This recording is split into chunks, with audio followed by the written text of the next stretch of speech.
Hi everybody, this is my week 5 discussion board post on the sleeper effect and how the media manipulates you.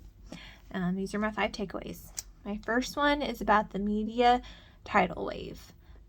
Basically how each advertisement you ingest slowly but surely alters your perspective. And you can't always see it happening and you hardly notice the difference, but your mind is being made up for you. I feel this is true with me when I surf the internet, especially when I'm on Facebook. I am constantly bombarded with Amazon ads, and I have to continuously scroll past them. And I don't ever sometimes remember them, but the funny thing is, of course, if I go on Amazon, I'm like, oh yeah, Facebook showed me this. And so I feel like it's ingested, and obviously Facebook and Amazon on my social media are linked, so it knows what my preferences are and what I like, and that it slowly will ingest in my brain that I need these items that I didn't actually feel I needed to start with. And of course that goes to the second point, which is the tricks of the trade. How do they do it? How does the media manipulate your life? Even the best commercials have a lot of sneakers. They have ways to persuade us, and they will sell you on a lifestyle instead of a product. This has happened to me with meal kits, actually. I've tried HelloFresh, I've tried EveryPlate, I've tried Blue Apron, I've tried probably a couple others.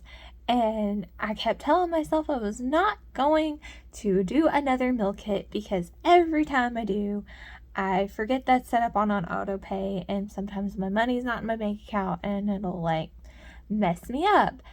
But for some reason, I keep going back, and it's based on their slogans of it not just saves you money, but it saves you time.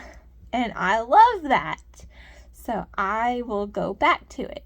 It'll also say things like you eat healthier, you get organic, or it fits your diet. And I'm like, oh my goodness, they're subtle, but they stick. And I've been a victim of that. And then the third one I took away was the power of the sleeper effect. It's like one of the best kept secrets of advertising industries. It says your opinion might be exactly the same after your first viewing or second or third, but as time goes on, the message will have a longer lasting effect on you. I feel this is more leaned towards prescription drug advertisements. I know every time I watch one, I'm constantly like, I don't need this. And even at the end, you know how talks about those like disassociations. If you know the ad is not credible, it can still have a huge effect on you. Because at the end of these prescription drug ads, they're always like, the side effects might include nausea, heartburn, blah, blah, blah, blah, blah. Terrible, terrible side effects. And you're like, why the heck would I ever try this prescription drug? But I think because you are illusioned with this commercial, and they show it different ways. That's the way they've started getting us, is it's not just always the same couple. It's a different couple, or the couple with their family, or even with your pets, that they're having this wonderful afternoon and all of a sudden their problem hits them, and then it says, well, if you use this prescription drug, you won't have this problem. And of course, you're like, who doesn't want that lifestyle? Why wouldn't I try this prescription drug then? And I will talk to my doctor about it.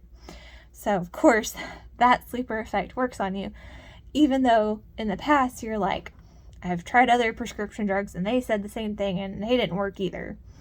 But again, you keep going back. Which leads me to my fourth one, where the video talks about media manipulation in action.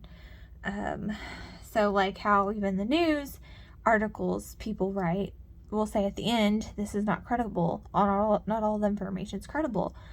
But because you keep getting fed this information, and perhaps it's fed to you in such a way that you start trusting these people, or you start liking the way they present it, you're gonna get suckered into it. I feel this way with car insurance. And I'm a sucker for some of those jingles, even though I can't stand them. Like, Liberty, Liberty, Liberty. Or, like a good neighbor, State Farm is there. So it's funny how, even though the ridiculousness of it, you're like, wait a minute. And so then you skip over those ads and you stop watching them, right? But over time, it's like, oh, wait, I actually do need to buy insurance. And that's happened to me, where I'm like, well, let me think of all these advertisements I've heard of. And Liberty Mutual actually talks about, and it's funny, I didn't even watch the commercial again. I remembered it, and I found it incredibly, like, this is how they get you. You not only get to purchase, but you get to customize your plan that fits to your budget for not just services you don't need, but services you do need. So for Liberty Mutual, I loved that because I needed to keep my costs under a certain amount. And when I purchased my insurance, I got to customize it, as I said. And so they got my business out of that one, even though I can't stand their commercials. Can't stand the freaking lingo jingle, but whatever.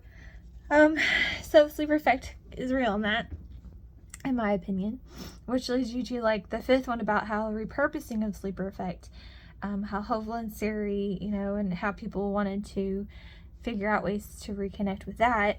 It's like the delay of fear is the great example that they were talking about. The more popular or dangerous or scary it can be, they have to figure out another way to advertise it through either humor or some kind of discounted price or something to get you to buy it. And we see that all the time. I even see it when I go to purchase concert tickets online. It'll say something like, hurry up, this discount won't last long. Purchase these tickets now, or within 5 minutes, you'll lose your advantage on getting them at this price, which is never true. I was trying to purchase tickets online once, and I went to the cart to see how much my total will be with taxes, and it puts a time limit now for you. Of course, I understand they want to put a hold on them for you, because if they could sell them to someone else, they will. But it makes you feel obligated to hurry up and buy those tickets before the time runs out. And you're like, that's not fair. And it's like a ridiculous, small amount of time now.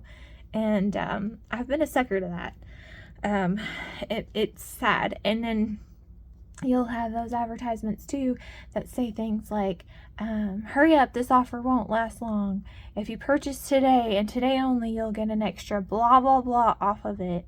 So you feel pressured or obligated to hurry up and do that purchase so you can save the most money on trying this new product, or maybe even the experience they're offering.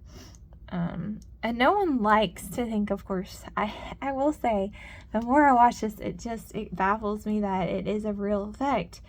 And I knew this, but it still irks you. You're like, no one likes to think their opinions are not their own. So I really thought this video was interesting. I hope you enjoyed my 5 takeaways, and I look forward to hearing from everyone else. I hope you have a good day.